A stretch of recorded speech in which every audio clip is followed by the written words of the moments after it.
Dear folks, welcome to Is American English. Take your corporate English book. It's on the page number 374. The spoken English words and phrases of what Americans and what Britishers they speak.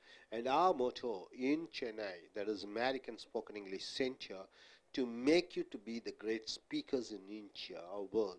And to make you to speak like Americans and Britishers, or simply saying native English speakers, how do they speak, and make you to speak like them. So here, American ways of speech. It is not flight language. It is flight language we have finished. So we are coming here to taking a nap. Nap means what? A short sleep. Short sleep is called nap. Taking a nap whenever you want to take a nap, take a short sleep. What are the phrases you use for taking a nap? This is what you're going to see. Here, I'm going to take a cat nap. You know, the cat is always being alert. The small tiger, small cat, it's always, it'll be aware. It never goes in for a long sleep. It just closes its eyes and have a short sleep. So, I'm going to take a cat nap. So, you mean to say that you want to take a short sleep, maybe for half an hour or 15 minutes. So I'm going to take a cat nap. I'm going to take a snooze. What do you mean by that? Snooze. That also short sleep. I'm going to take a short sleep. So under the nap, short sleep, what are the terms you are using? What are the terms you are conveying to your listener that you want to take a short sleep? I'm going to take Z's means snoring. What do you mean by snoring, sir? When you sleep, you make a sound, isn't it? That's called snoring. I'm going to take Z's means snoring. I'm going to take a 40 winks. Well, 40 winks means what? 40 winks is equal to a small sleep. What is small sleep? 40 winks, you close your eyelids. 1, 2, 3. So 40 winks is called a short sleep. It's a nap. I'm going to have some shut-eye. I'm going to have a shut-eye means I'm going to have a short sleep. So once again, I'm going to take a cat nap. I'm going to take a snooze. I'm going to take Z's means snoring. I'm going to take 40 winks means 40 winks is equal to 1 short sleep. I'm going to take some shut-eye means I'm going to take a short sleep. The phrase is used for going to sleep. Oh, when you want to convey, you want to tell somebody that you want to go for sleep. That is short sleep. Here you want to go to sleep. Sleep in the sense for 6 hours or 8 hours. Then what are you going to use the phrase? I'm going to crash. I'm going to crash means what? I'm going to sleep. I'm going to crash. Next, I want to say good night now to you. I want to say good night now to you means I want to go to sleep. Sleep in the sense for 6 hours, 7 hours or 8 hours. I want to retire for the night. I want to retire for the night means I want to go to bed. Is my bedtime means it is my time.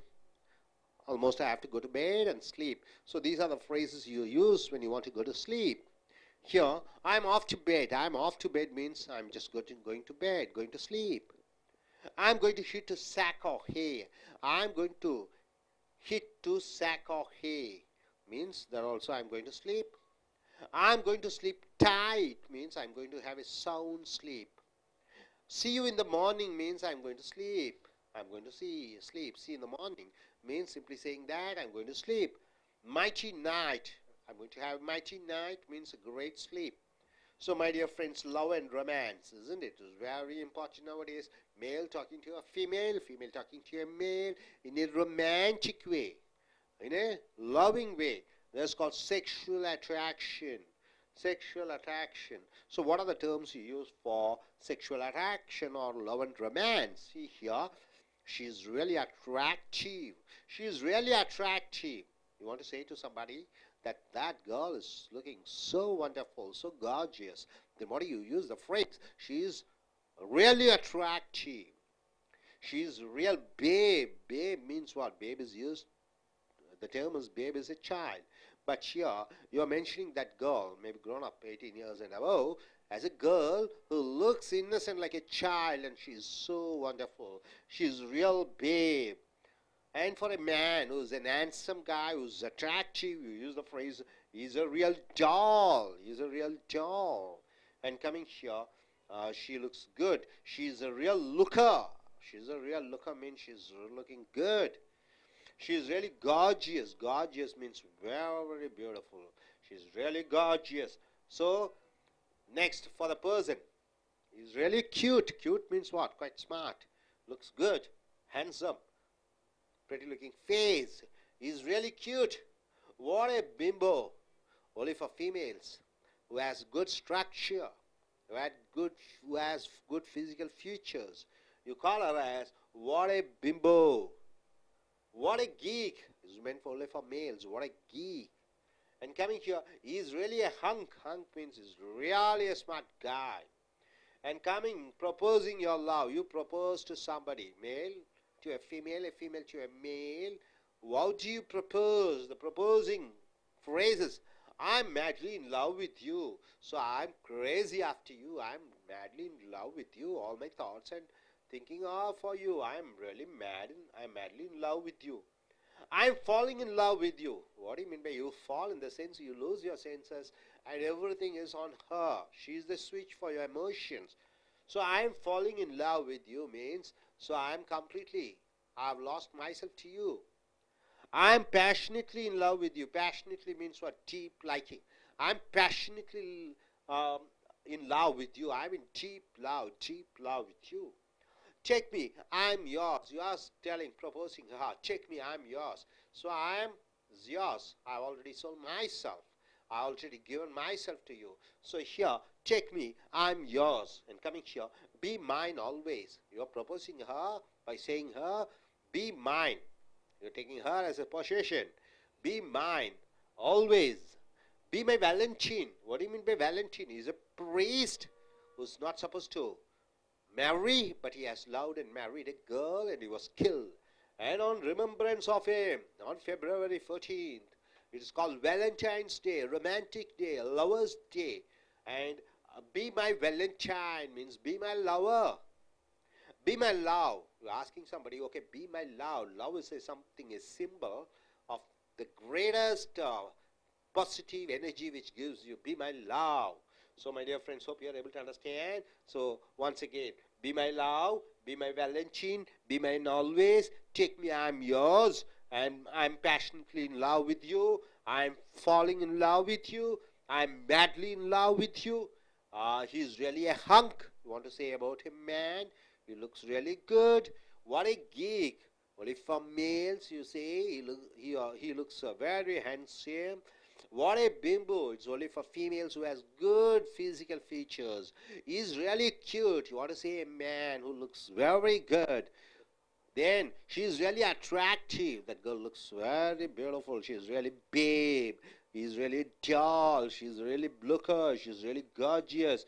Then whenever you want to go to bed, lie mighty night. See in the morning, I'm going to sleep tight. I'm going to hit a sack of hay. I'm off to bed. It's my bedtime. I want to retire for the night. And coming here, I want to say good night now to you. I'm going to crash. These are the words used when you want to say that you want to go to sleep. When you want to go have a short sleep, it is called nap. How do you use the phrase? I'm going to have some shut-eye. I'm going to have some shut-eye. I'm going to take 40 winks. 40 winks is called, close your eyelids 40 times. It is called a short sleep. So it's a nap. I'm going to take 40 winks. 40 winks is equal to small sleep. Then I'm going to take Z's, means snoring sleep. Then I'm going to take a snooze. It's a short sleep. I'm going to take a cat nap. Hope you're able to understand all these phrases. Young gentlemen, are you through? Yes. So நண்பர்களே, உங்களுடைய corporate ஆங்கில புஸ்தகத்தை எடுத்துக்கொள்ளுங்கள். பக்கம் 374.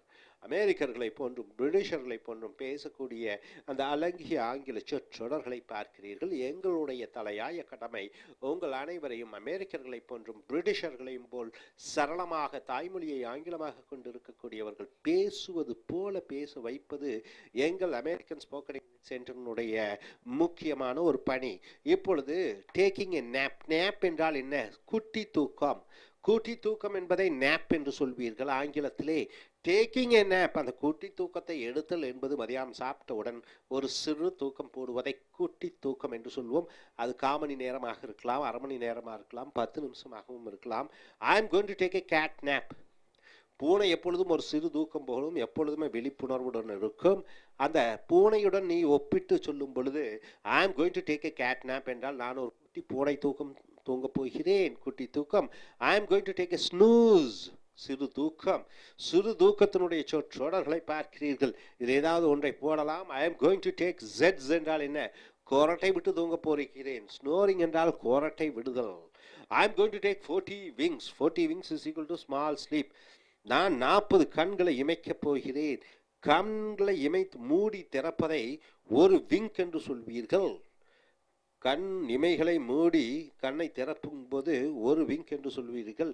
அது 40 எண்ணம் வந்துவிட்டால் அது குட்டி தூக்கம் என்று வருகிறது. 40 winks is equal to small sleep. I am going to have some shut eye. நான் என் கண்களை மூட போகிறேன் என்று சொல்லும் பொழுது இது ஒரு குட்டி தூக்கத்திற்குடைய அர்த்தம். Phrases சொற்றொடர் used for going to sleep. இது 6 மணி நேரம், 7 மணி நேரம், 8 மணி நேரம் தூங்குவதற்கு, நீண்ட தூக்கத்திற்கு என்னென்ன சொற்றொடர்களை பயன்படுத்துகிறீர்கள்? I am going to crash. Crash என்றால் என்ன? விபத்திலே மோதுதல். So I am going to crash என்றால் என்ன? நான் மோதி தூங்க போகிறேன். So I want to say good night now to you. இப்பொழுது நல்ல இரவு, நான் தூங்க போகிறேன் என்று சொல்லும் பொழுது I want to say good night now to you. இப்பொழுது நான் தூங்க போகிறேன் என்று சொல்லும் பொழுது பயன்படுத்துகிறோம். I want to retire for the night. இன்று இரவு நான் என்னை நானே ஓய்வெடுத்துக் கொள்ளப் போகிறேன் என்று சொல்லும் பொழுது I want to retire for the night என்ற சொற்றொடரை பயன்படுத்துகிறீர்கள். It is my bed time என்றால் என்ன? என் படுக்கை நேரம் வந்துவிட்டது என்று சொல்லும் பொழுது நான் தூங்கப் போகிறேன் என்று அர்த்தம். ஸோ மறுபடியும் நண்பர்களை பாருங்கள். I am off to bed என்றால் என்ன? உறங்க போகிறேன். I am going to hit to sack or hay. Hay என்றால் என்ன? அந்த புல்லை வந்து அடுக்கி வைத்திருப்பார்கள். புல் மேல் தூங்குவது என்று சொல்வோம். சாக் என்றால் சாக்குக்கு மேலே தூங்குவது. So I am going to hit to sack or hay என்றால் நான் கடுமையாக தூங்கப் போகிறேன், ரொம்ப சோர்வாக இருக்கிறேன். I am going to sleep tight. Tight என்றால் என்ன? இறுக்கமாக தூங்கப் போகிறேன் என்றால் ஆழ்ந்த தூக்கத்தில் தூங்கப் போகிறேன், எனக்கு ரொம்ப சோர்வாக இருக்கிறது. See in the morning. காலையிலே பார்க்கலாம் என்று சொல்லும் பொழுது நான் இப்பொழுது தூங்கப் போகிறேன் என்ற அர்த்தம். See you in the morning என்றால் காலையிலே பார்க்கலாம் என்று சொல்லும் பொழுது, ஒருவரிடம் சொல்லும் பொழுது இப்பொழுது நான் தூங்கப் போகிறேன் என்ற அர்த்தம். Mighty night. பிரமாதமான இரவு, சிறப்பான இரவு எனக்கு இருக்க போகிறது என்று சொல்லும் பொழுது நீங்கள் தூங்கப் போகிறீர்கள் என்ற அர்த்தம். லவ் என்றால் காதல். ரொமான்ஸ் என்றால் என்ன? ஈர்ப்பு, கவர்ச்சி. காதலும் கவர்ச்சியும். Sexual attraction. ஒரு ஆண் பெண்ணையும் பெண் ஆணையும் பார்க்கும் பொழுது அவர்களுக்குள்ள இருக்கக்கூடிய ஈர்ப்பு அது காதலாக மாறிவிடுகிறது. அந்த காதலனுடைய சொற்றொடர்கள், காதலன் காதலியை எப்படி சொல்லுவான், எப்படி அழைப்பான், காதலி காதலனை எப்படி அழைப்பாள் என்ற சொற்றொடர்களை பார்க்கிறீர்கள். She is really attractive. அவள் உண்மையாகவே அட்ராக்டிவ் என்றால் கவர்ச்சிகரமாக இருக்கிறாள். ஒரு காதலியை பற்றி காதலன் இன்னொருவரிடம் சொல்கிற பொழுது she is a real babe. Babe என்றால் குழந்தை. அது 5 வயதுக்குள்ள குழந்தைகளை பேப் என்று சொல்கிறோம். வளர்ந்த பெண்ணை பேப் என்று சொல்லும் பொழுது அப்பாவி குழந்தை போன்று இருக்கிறாள் என்று சொல்லும் பொழுது she is a real babe என்று சொல்கிறீர்கள். he is a real doll. அவன் நன்றாக சிலை வடிவத்திலே அழகாக இருக்கும் பொழுது சிலையை போன்று, பொம்மையை போன்று ரொம்ப கச்சிதமாக உடம்பை பெற்றிருக்கிறான் என்று சொல்லும் பொழுது is a real doll என்றால் அவன் பொம்மையை போன்று வடிவமைப்பிலே அழகாக இருக்கிறான் உடல்நிலை. she is a real looker என்றால் என்ன? மற்றவர்கள் பார்க்கும் விதமாக அழகாக. ரியல் லுக்கர் என்றால் என்ன? மற்றவர்கள் கவர்வது போல பளிச்சென்று இருப்பதை லுக்கர் என்று சொல்கிறோம். she is a real looker. she is really gorgeous. Gorgeous என்றால் என்ன? பிரமாதம். பிரமாதம் என்பத சொல்லினுடைய அர்த்தம் ஆங்கிலத்திலே gorgeous. she is really gorgeous என்று சொல்கிறோம். அடுத்ததாக ஒரு ஆண்மகன் நன்றாக இருக்கிறான், அதை கியூட் என்று சொல்வீர்கள். கியூட் என்றால் என்ன? அழகு, கச்சிதம். ஸோ உதாரணத்திற்கு he is really cute என்றால் என்ன? அவன் உண்மையிலேயே அழகாக இருக்கிறான், really cute என்று சொல்கிறீர்கள். what a bimbo. ஒரு பெண் தன்னுடைய உடல் நன்றாக இருக்கிறது என்று சொல்லும் பொழுது உடல் ரீதியாக பார்ப்பதற்கு கவர்ச்சிகரமாக உடல் அமைப்பு நன்றாக இருக்கிற பொழுது பிம்போ என்று சொல்கிறீர்கள். only for females. ஃபிகர் நன்றாக இருக்கிறது என்று சொல்கிறீர்கள். உடல் அமைப்பு நன்றாக இருக்கிறது என்று சொல்லும் பொழுது பிம்போ என்று சொல்கிறீர்கள். ஒரு ஆண்மகன் கிரீக்கை போன்றவன், ரொமானியனை போன்று நெஞ்சு அகண்டு விரிந்து கூச்சுடையான் என்ற படத்திலே ரஜினிகாந்த் எப்படி இருப்பது போல நன்றாக ஒரு சூர்யாவை போல ஒரு சல்மான் கானை போல இருப்பவர்களை கீக் என்று சொல்வீர்கள். இங்கே ஒருத்தர் இருக்கிறார் அர்னால்டை போன்று, உங்கள் பேர் என்ன? சக்திவேல். அர்னால்டை போல இருக்கிறார், அதை கீக் என்று சொல்வீர்கள். அதாவது ஆங்காங்கே உடற்பயிற்சி செய்து அந்த நரம்பு மண்டல அமைப்புகளை நன்றாக அமைத்திருக்கக்கூடியவர்களை கீக் என்று சொல்வீர்கள். அடுத்ததாக is really a hunk. Hunk என்றால் என்ன? பிரமாதம். பிரமாதம் என்று சொல்லும் பொழுது அவன் பிரமாதமாக இருக்கிறான் என்று சொல்லும் போது அங்க். ப்ரொப்போசிங் என்றால் என்ன? உன்னுடைய காதல், உன்னுடைய ஆசை, உன்னுடைய எண்ணங்கள், அதை வருங்கால காதலியிடமோ வருங்கால மனைவியிடமோ சொல்லி அவள் ஆசை, அவளுடைய சம்மதத்தை அல்லது அவனுடைய சம்மதத்தை பெறுவது ப்ரொப்போசிங் என்று சொல்வீர்கள். காதலை ப்ரொப்போஸ் பண்ணலாம், திருமணத்திற்காக மனைவியிடம் ப்ரொப்போஸ் பண்ணலாம், வருங்கால மனைவி. ஸோ இந்த ப்ரொப்போஸ் என்பது தன்னுடைய உள்ளத்தில் இருக்கக்கூடிய அந்த அன்பை வெளிப்படுத்தக்கூடிய, ஏற்றுக்கொள்வார்களா ஏற்றுக்கொள்ள மாட்டார்களா என்பதை பற்றி கவலை இல்லாமல் சொல்வதுதான் ப்ரொப்போசிங் என்ற சொல். ஐ am madly in love with you என்றால் என்ன? மேட்லி என்றால் என்ன? கிறுக்குத்தனமாக. காதலர்கள் எப்பொழுதும் கிறுக்குத்தனமாக காதலிலே ஈடுபடுவார்கள், உலகத்தை பற்றி கவலைப்பட மாட்டார்கள். ஆகையால் அதை மேட்லி என்று சொல்கிறோம், madly. So I am madly in love with you என்றால் என்ன? நான் பைத்தியக்காரத்தனமாக உன்மேல் காதலிலே இருக்கிறேன். I am falling in love with you. காதல் எப்பொழுதும் விழுந்து விடுதல். விழுந்து விட்டான் காதலிலே என்று சொல்லும் பொழுது அவன் ஈகோ விழுந்து விட்டது, தன்னை மறந்து விடுகிறான், தான் யார் என்பதை மறந்து விட்டு அவன் அவளிடமோ அவள் அவனிடமோ சரணாகதி அடைவதை ஐ am falling in love with you என்ற சொற்றொடர் மூலமாக பயன்படுத்துகிறோம். ஐ am passionately in love with you. Passionately என்றால் என்ன? தீவிர பற்று, தீவிர காதல், தீவிர ஆசை, தீவிர மோகத்தை பேஷனேட்லி என்று சொல்கிறோம். Passion. I am passionately in love with you. நான் தீவிர, என கவர்ச்சியுடன், தீவிர பற்றுடன் உன்மேல் காதலிலே இருக்கிறேன். டேக் மீ, என்னை எடுத்துக்கொள். ஐ எம் யோர்ஸ், நான் உனக்குத்தான். Take me, I am yours, என்னை எடுத்துக்கொள், நான் உனக்காகவே பிறந்தவன், எடுத்துக்கொள், பிறந்தவள். பி மைன் ஆல்வேஸ், என்னுடையவளாக என்னுடையவனாக எப்பொழுதுமே நீ இருக்க வேண்டும். பி மைன் ஆல்வேஸ் என்ற சொற்றொடரை பயன்படுத்துகிறீர்கள். B my Valentine. வேலண்டைன் என்றால் என்ன? ஒரு மேற்கத்திய நாடுகளிலே, ஐரோப்பிய நாடுகளிலே, ஒரு நாட்டிலே ஒரு சாமியார் திருமணமை செய்து கொள்ளக்கூடாது. ஆனால் அவர் ஒரு பெண்ணை காதலிக்கிறார், ஊர் எதிர்ப்பு தெரிவிக்கிறது, அவருக்கு மரண தண்டனை விதிக்கப்படுகிறது. பிப்ரவரி 14 அவருக்கு மரண தண்டனை விதிக்கப்படுகிறது. அவனுடைய நினைவாக இந்த வேலண்டைன்ஸ் டே என்று, காதலர் தினம் என்று கொண்டாடப்படுகிறது. இந்தியாவிலும் தமிழ்நாட்டிலும் சிறப்பாக கொண்டாடப்படுகிறது. காதலர்கள் அனைவரும் கொண்டாடக்கூடிய நாளை வேலண்டைன் என்று சொல்கிறோம். பி மை வேலண்டைன் என்றால் என்ன? நீ என் கண்ணின் காதலனாக வேலண்டைன் போன்று நீ எனக்கு இருக்க வேண்டும் என்று அவனோ அவளோ ஒருவருக்கொருவர் சொல்கிறார்கள். பி மை லவ், என்னுடைய காதலாக இரு. காதல் ஒன்று அற்புதமான ஒரு விஷயம். ஆணுக்கும் பெண்ணுக்கும் இருக்கக்கூடிய அந்த உணர்வு, நீ அந்த உணர்வாகவே இருந்து விடு என்று சொல்லும் பொழுது பி மை லவ். ஸோ நண்பர்களே, இங்கே பாருங்க, ஹி இஸ் ரியலி கியூட், அருமையாக இருக்கிறான். வாட் ஏ பிம்போ, ஒரு பெண்ணினுடைய உடல் அமைப்பு. வாட் ஏ கீக், ஒரு ஆணினுடைய உடல் அமைப்பு வியக்கும் வண்ணம் இருக்கிறது. இஸ் ரியலி a hunk, பிரமாதமானவனாக இருக்கிறான். I am madly in love with you, பைத்தியக்காரத்தனமாக காதலில் இருக்கிறேன். I am falling in love with you. I am passionately in love with you, தீவிர பற்றுடன் இருக்கிறேன். Take me, I am yours, என்னை எடுத்துக்கொள், நான் உன்னவளாக இருக்கிறேன். பி மைன் ஆல்வேஸ், என்னுடையவளாக எப்பொழுதுமே இரு. Be my valentine, be my love. அடுத்ததாக இங்கே பாருங்க, I am off to bed என்றால் தூங்க போகிறேன். I am going to hit the sack or hay என்றால் நான் தூங்க போகிறேன். I am going to sleep tight என்றால் இறுக்கமாக தூங்க போகிறேன். see you in the morning, காலையிலே பார்க்கிறேன் என்று சொல்லும் பொழுது இப்பொழுது நான் தூங்க போகிறேன். மைட்டி நைட் என்றால் சிறப்பான பிரமாதமான இரவாக இருக்கட்டும் என்று சொல்லும் பொழுது ஒருவரிடம் சொல்கிறீர்கள். she is really attractive, ரொம்ப கவர்ச்சிகரமானவளாக இருக்கிறாள். she is a real babe, அவள் ஒரு குழந்தை போன்று அப்பாவியாக இருக்கிறாள். he is a real doll, அவன் பொம்மையை போன்று உடல் அமைப்பிலே இருக்கிறான்.